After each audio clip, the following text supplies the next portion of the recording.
তো আমি বলবো অবশ্যই যাদের বায়োলজি ভালো পছন্দের সাবজেক্ট এবং যাদের স্বপ্ন যে বায়োলজিকে নিয়েই ভবিষ্যতে কেরিয়ার পাথ তৈরি করা, তাদের জন্য কিন্তু এমবিবিএস একমাত্র কেরিয়ার অপশান সেটা নয়।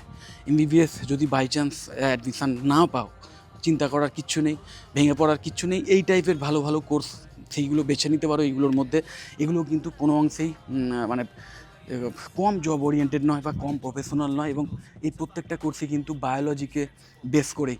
তো আমি তোমাদের বলবো, যারা এখনও পর্যন্ত ডিসিশান নিয়ে উঠতে পারছো না যে এতদিন ওয়েট করবে কি করবে না, বা ওই কাউন্সেলিংয়ে বসবে কি বসবে না, বা কোন কোর্সে অ্যাডমিশান নেবো, কোন অল্টারনেটিভ কোর্সে অ্যাডমিশান নেওয়াটা উচিত হবে, তাদের আমি বলবো অবশ্যই এই সিলেবাসগুলো দেখে নাও। আমি আমার এই ভিডিও ডিসক্রিপশান বক্সে সিলেবাস দিয়ে দেবো, সেইগুলো দেখে নিতে পারো।